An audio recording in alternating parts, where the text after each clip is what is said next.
Fun with failure. Hello and welcome to Fun with Facepalm. This is your host, Dallas. I found 10 stories of extra stupid. We have grandmas that are treated like pets, and things so obvious you kinda wonder why. So get your face ready because it's about to hurt. Here we go. In an effort to counteract the complete stupidity you're about to endure, I decided to include some cute pictures of animals. So enjoy. I was working at a retail store as a cashier, and one lady started to check out. She came up to me and asked if she could pull up a coupon on her phone. I told her that she could, and I'd be happy to show her how. She pulls her phone out between her sweaty breast, and she tries to hand it to me. I tell her we're not supposed to handle a customer's phone. Plus, I think to myself, I'm not going to be touching her nasty boob sweat phone. This conversation follows. Just go to our website. How? Open your web browser and type in our website. How do I open my web browser? I'm not sure, ma'am. I don't have the same type of phone as you do. Well, so is it the email button? No, like the browser. Well, I don't know where that is or how to get there. You do it. Ma'am, I don't know how to work your phone. Why not? It's not my phone. I work at the post office. One customer comes up to me and lays a package down on the counter. What's your address? I don't know. Okay. Well, because it's not coming from me, it's coming from the company I work for. Let me just call them. The customer calls the company to find out the address. Then she gives me the address. Great, thanks. Okay, and the address of where it's going to? Yeah, it's, I don't know. Let me call them again. The customer calls the company to find out where she's shipping to give me the address. What's in the box? Oh, I don't know that either. It was sealed when I got it. I'll call them. The customer calls the company to find out what's in the box that she has. Then she gives me the information. I'm expecting what she's going to say next, and I'm thankful that this will be the last question I'll need an answer to. So what's the approximate value? I guess probably, actually, let me call them again and find out. I'm a receptionist at the front desk of a hotel. I usually answer calls and help people who need assistance from their room. One customer comes up and says, "Can I have an iron?" "There should be one in your room." "There isn't." "Are you sure? Did you check the closet?" "Yeah, I did. There's nothing." "Hey, watch the desk, will ya? Can you go with me to your room and see?" "Fine. There's no iron." We go, I open the closet, and there's the iron in plain sight. I stand there quietly, and then the customer looks at me. "Oh, that closet. Well, I didn't want to poke around too much. It's nosy, you know. Thanks." Then he pushes me out of his room and slams the door. I go back to the front desk. Then the coworker says, "Did you find it?" I nod, and I say, "I'm gonna go take a break." I work in a pet mortuary with a very obvious name that also services local veterinary offices. I get a call one day, and this is how it went. "Hi, is this the pet mortuary?" "Yes, how can I help you?" "Yes, I was calling because I need a cremation done." "Okay, what's the pet's name?" "Grandma." This is not unusual. People have called in before with pet names like Mama or Bro. The caller proceeded to have an outpouring of emotion about how much they're going to miss Grandma. It was going on for nearly 10 minutes. Eventually, I am able to get a word in edgewise. "Okay, sir, what kind of pet did you say this was?" "Pet? No! I need to cremate my grandmother!" I work at a restaurant in Texas. Because of the hurricane, corporate allowed us to shut down early if we wasn't turning a profit. Therefore, the manager decided to close the restaurant. And we had already posted the signs on the doors, the drive-through window, and also slipped signs behind the plastic menu board. I'm still wearing my headset while I'm helping my coworkers and manager, who is also wearing his headset. We're taking care of cleaning and storage and the like. When I hear a ping, I ignore this for a while, until I hear the customer. "Hello, I'd like to..." Then he starts to rattle off a 20-plus item order.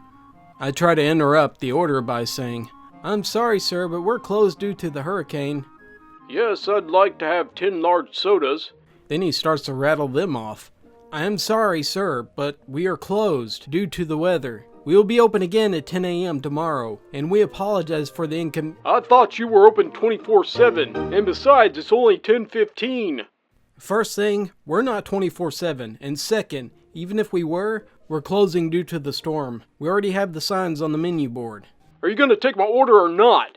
Sir, we're not able to make you anything because we've closed early. Please look at the... I hear the car screech away, and I think this is the last of it, until I hear a constant stream of honking at the window. I'm the closest one at the window cleaning the equipment nearby. I decide to try again by pointing at the sign, and the sign clearly says, Due to inclement weather, the lobby will be closing at 8 p.m., and the drive-thru will be closing at 10 p.m. The store will reopen at 10 a.m. without breakfast menu items. We apologize for the inconvenience. They just honk their horn and they try to force the window open, at which point I get my manager. Hey manager, get over here! Now! He's trying to break open the window! He grabs the store phone and his own phone. Get your cell phone ready to call the police. Then the manager starts yelling through the closed window. Sir, we're closed due to the hurricane. We are trying to clean and get everything ready for tomorrow. If you do not leave, we will call the police. The customer starts using strings of curses and insults, and almost causes a wreck getting off of the property onto the street. After a few minutes of trying to process what just happened, we all start to get back to work and think this is really the end of it. Sadly, a few moments later, the phone rings and my manager answers it. Here's what I hear. Thanks for calling the restaurant. Just to let you know, we're closed right now due... Sir, we have several signs up on the doors and windows in the menu board. Furthermore, we could have called the cops when you attempted to break and enter. Lastly, through the window, we saw you speeding to the street and in front of another car. If you have any issues with us closing early due to the storm, then you feel free to call corporate. But they were the ones to inform us that it was okay that we closed early. About 2 days later, we heard that the customer indeed did make a complaint, claiming that we served other customers after he left, and that we were discriminating against him, and other bullcrap. However, they were all dismissed, and his phone number, along with the details from the outside cameras, they were all given to the police for them to handle. I work at a help desk for a computer manufacturer. I am assisting people with their purchases after the Christmas rush. Some people have legitimate problems, others are computer illiterate and simply need our guidance, and one other person in particular shouldn't own a computer. I'm in the middle of my shift when I answer a call from this irate man. Hello, thank you for calling tech support. My name is so-and-so. May I have your customer or serial number, please? I want you to send me a new laptop. This one doesn't work. Okay, sir. I would be happy to assist you with your computer.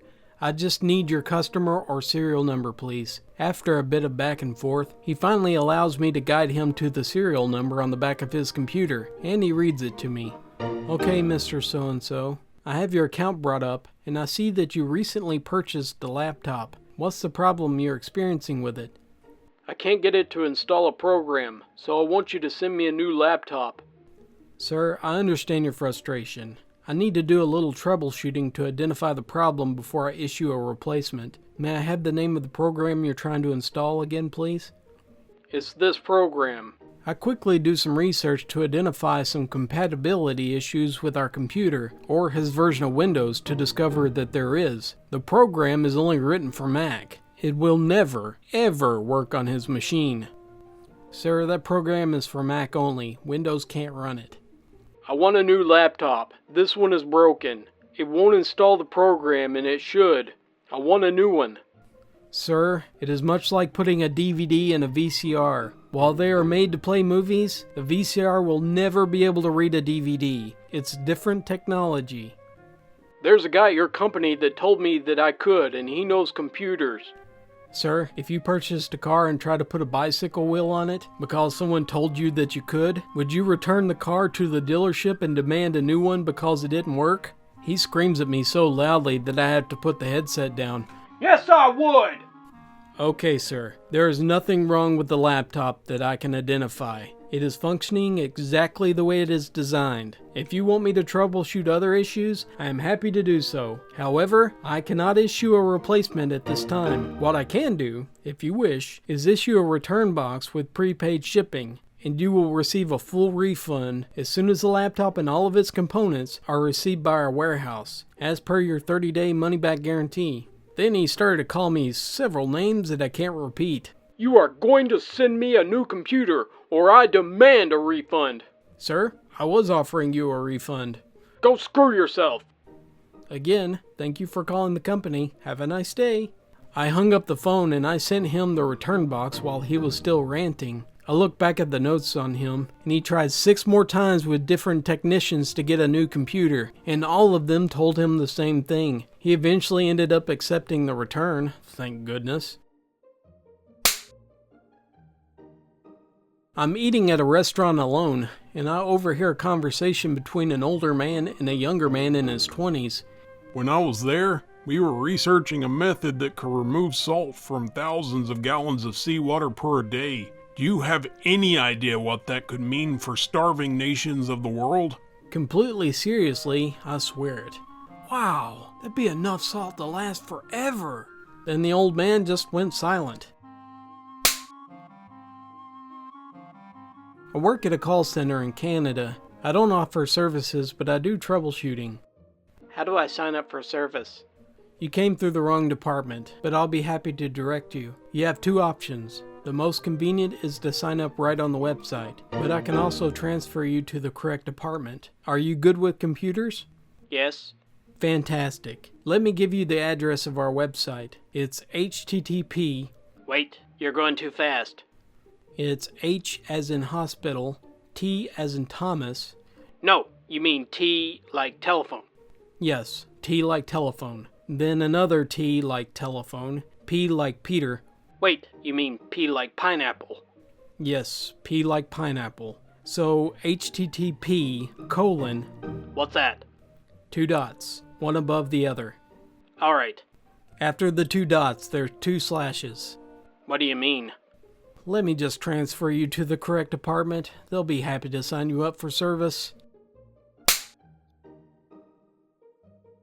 I live down the street from a university. I often go to the library for free internet service. Since I'm not a student, I always park in the space labeled visitor parking. However, I occasionally still get a parking ticket from the campus police. The exchange at the parking office usually goes like this.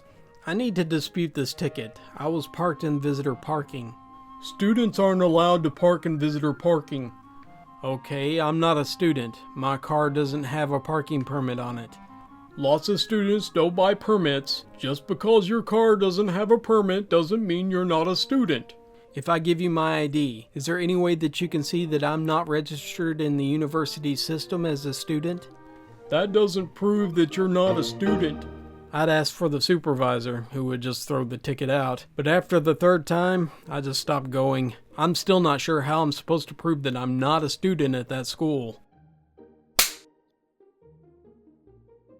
I work at an office where we have interns.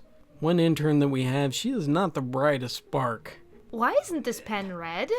I look over and say, because it's black. But I need it to be red. Well, there's a red pen in front of you. You can use that. But what if that pen isn't red? Trust me, it is. But how do you know? 2 coworkers and I, we spent half an hour trying to explain how the pen that had red printed on the side and was coated with red plastic was an indication that it would write in red ink. I don't think it sunk in, as when she tried it, she seemed genuinely shocked that it was, in fact, a red pen. It is red! I should have just said that I used it previously. Thank you very much for joining me for Fun with Facepalm. I hope your head doesn't hurt too much. Those are some pretty serious stupidity conditions. Yes, people like that do exist, and they're more prevalent than we probably want to admit. Thankfully, there are quite a bit of smart people out there. I think common sense does hit at least 60 to 75% of the population. So, we're still fine. We'll just laugh at the rest of them instead of trying to kill them, because that's kind of illegal, and it's not a nice thing to do. Thank you very much for listening, and I hope to see you again next time. Wow, it is red!